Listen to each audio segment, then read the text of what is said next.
William Henry Harrison. During his inauguration in 1841, Harrison decided to prove how tough he was by giving the longest inaugural speech in U.S. history. We're talking 1 hour and 45 minutes.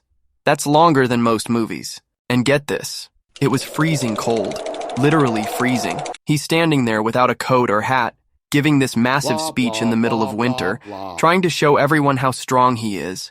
But the result? Not great. He caught pneumonia from being out in the cold for so long. And the kicker? He passed away just 31 days after becoming president.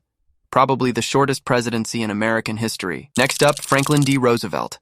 This guy became president during the Great Depression, probably one of the toughest times in American history. During his first inauguration in 1933, he dropped this line that's now super famous. "The only thing we have to fear is fear itself." Sounds inspiring, right? Ooh, but here's the thing. yeah. People were going through some really tough times. We're talking massive unemployment, people losing their homes, families struggling to eat. And here's the president saying, "Don't be afraid," when people had tons of very real reasons to be scared. It's like telling someone who just lost their job and can't pay rent, "Hey, just don't worry about it." Sure, it was meant to be motivational, but for a lot of people, it probably felt a bit out of touch. Andrew Jackson. This guy knew how to make an entrance, or in this case, a feast. For his inauguration in 1829, Jackson did something totally wild. He brought this massive block of cheese to the White House. We're talking over 1,400 pounds. And he basically told everyone, the cheese belongs to the people. Imagine thousands of people just carving pieces out of this giant cheese block. The whole White House apparently smelled like cheese for months. That's some serious party hosting. Calvin Coolidge. This guy was known as Silent Cal because he barely talked. During his inauguration, he dropped this line.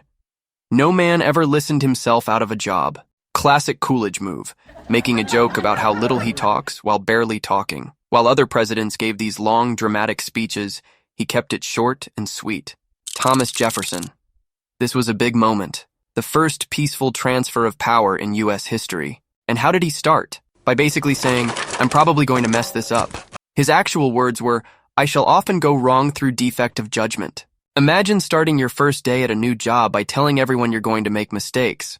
Most people would try to sound confident, but not Jefferson. He went full honesty mode right from the start. It was like telling the entire country, "Hey, I might not be great at this." Not exactly the confidence boost you'd expect from a new president. John F. Kennedy, the president who basically told America, "We're going to the moon just because it's hard." During his inauguration in 1961, he dropped this line. "We choose to go to the moon in this decade and do the other things, not because they are easy, but because they are hard." People at the time were like, "Other things? What other things?" It was so vague that some people started joking about building houses on the moon or other wild space ideas. But hey, we actually made it to the moon. So I guess Kennedy knew what he was talking about. Barack Obama. During his first inauguration in 2009, he dropped this line that had people scratching their heads. "We reject as false the choice between our safety and our ideals." Sounds deep, but a lot of people were like, "Wait, what?" Social media went crazy trying to figure out what he meant. Some people loved it, some people were totally confused. That's the thing about presidential speeches. Sometimes they're so smart they go right over everyone's head. Before we dive into the last two presidents, don't forget to hit that subscribe button. It'd mean a lot. Also, drop a comment with your thoughts or video ideas. I'd love to hear them. Joe Biden's 2021 inauguration. He was trying to give this inspirational speech about hope and unity, and then he stumbled. While saying, "We will write an American story of hope, not fear, of unity, not division," he tripped up on the word unity.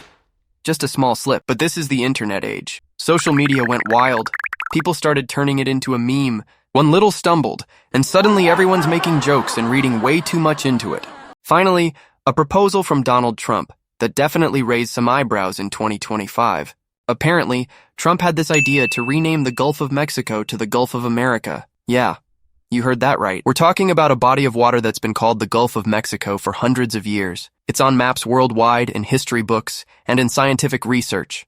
Everywhere. Changing that would be like trying to rename the Eiffel Tower or the Great Wall of China. It's not just complicated.